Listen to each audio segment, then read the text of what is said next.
പ്രായം എത്രയായാലും ഒന്ന് നടക്കാൻ ആഗ്രഹിക്കാത്തവർ ലോകത്തെവിടെയും ഉണ്ടാവില്ല.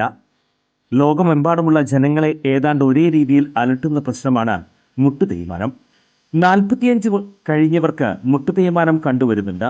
മുട്ടുതേയ്മാനം സംഭവിച്ചവർ മുട്ടുമടക്കാൻ പോലും കഴിയാതെ വീടിനുള്ളിൽ ഒതുങ്ങിക്കൂടേണ്ടി വരുന്ന അവസ്ഥയാകും.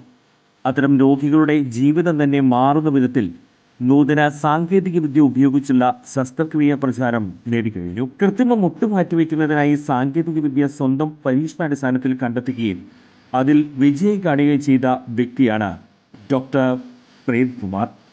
വടക്കാഞ്ചേരിയിലെ മാക്സ് കെയർ ഹോസ്പിറ്റലിലാണ് ഡോക്ടർ സർവീസ്. ഇവരുടെ ഈ സേവനം എന്നെ കേൾക്കുന്ന നിങ്ങൾക്ക് ആർക്കെങ്കിലും ആവശ്യമുണ്ടെങ്കിൽ ഡോക്ടറെ കോൺടാക്ട് ചെയ്യണം. അങ്ങനെ നിങ്ങളുടെ ബുദ്ധിമുട്ടുകൾ മാറ്റട്ടെ. ഞാൻ എൻ്റെ ജീവിതത്തിൽ ഇത്രയും ചിന്തിക്കാറുള്ളൂ. ഞാൻ കാരണം ഒരു മനുഷ്യന്റെ ബുദ്ധിമുട്ടുകൾ മാറ്റാൻ പറ്റിയാൽ, എല്ലാ ബുദ്ധിമുട്ടും അവന്റെ മാറ്റാൻ നമുക്ക് പറ്റില്ല, ഒരു ബുദ്ധിമുട്ടെങ്കിലും മാറ്റാൻ പണ്ട് 2 മാറ്റല്ലേ? രണ്ട് ബുദ്ധിമുട്ട് മാറ്റാം കേട്ടാ. കാലിന്റെ മുട്ടിന്റെ ബുദ്ധിമുട്ട് അത് നമ്മൾ മാറ്റി തരും. ചുരുക്കി പറഞ്ഞാൽ ഈ വടക്കാഞ്ചേരിക്കാരൻ ഡോക്ടർ പ്രേംകുമാറിന് മുന്നിൽ മുട്ടുമടക്കാത്തവർ ആരും ഉണ്ടാകില്ല. നിയമസഭയിൽ സ്പീക്കർ തന്റെ പ്രസംഗം തുടർച്ചയായി തടസ്സപ്പെടുത്തുന്നുവെന്ന് ആരോപിച്ച പ്രതിപക്ഷ നേതാവ്. ഇന്ന് അടിയന്തര പ്രമേയം അവതരണത്തിനിടെയാണ് സംഭവം. എന്നാൽ പ്രതിപക്ഷ നേതാവിന്റെ പ്രസംഗം ആദ്യ 9 മിനിറ്റ് തടസ്സപ്പെടുത്തിയില്ലെന്ന് പറഞ്ഞ സ്പീക്കർ AN ഷംസീർ ആരോപണം നിഷേധിച്ചു. എന്റെ പ്രസംഗം അങ്ങനെ കൺട്രോൾ അല്ല, അങ്ങനല്ല. അങ്ങ് പറയുന്നതിൽ നിന്ന് പുറകോട്ട് പോയതുകൊണ്ടാണ്. അങ്ങ് തന്നെ ഫ്ലോറിൽ നിരവധി തവണ പറഞ്ഞു ഏറ്റവും കുറവ് വാക്കൗട്ട് സ്പീച്ച് നടത്തുന്ന ആളാണെന്ന്. പ്ലീസ്, അതുകൊണ്ട് കൺക്ലൂഡ് ചെയ്യണമെന്നേ ഉള്ളൂ. 13 മിനിറ്റായി. 13 മിനിറ്റ് അവിടെ ഇരിക്കും. അങ്ങ് കൺക്ലൂഡ് ചെയ്യട്ടെ. യെസ്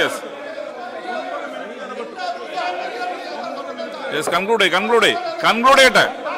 അവിടെ ഇരിക്കെ കൺക്ലൂഡ് ചെയ്യട്ടെ. രണ്ടാമത്തെ അദ്ദേഹം പറയിച്ചതാണ്, മന്ത്രി തയ്യാറായതല്ല. ഒരു കാരണവശാലും ഇല്ല, ഒരു കാരണവശാലും അനുവദിക്കില്ല. ഒരു കാരണവശാൽ അങ്ങ് സഭ നടത്തിക്കൊണ്ടുപോകണോ വേണ്ടെന്ന് അങ്ങ് തീരുമാനിക്കണം. എന്നെ തടസ്സപ്പെടുത്തി അങ്ങ് സഭ നടത്തിക്കൊണ്ടുപോയി. ഞാൻ തടസ്സപ്പെടുത്തിയില്ല. 9ാമത്തെ മിനിറ്റിൽ മാത്രമേ ഇടപെട്ടിട്ടുള്ളൂ. അവിടെ ഇരിക്കെ. പ്രതിപക്ഷം നടുത്തളത്തിലിറങ്ങി പ്രതിഷേധിച്ചു. ഇതോടെ സഭ കലുഷിതമായി.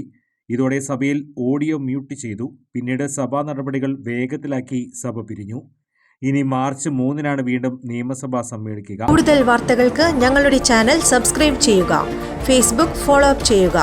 വാർത്തകൾ വേഗത്തിലറിയാൻ Anytime News.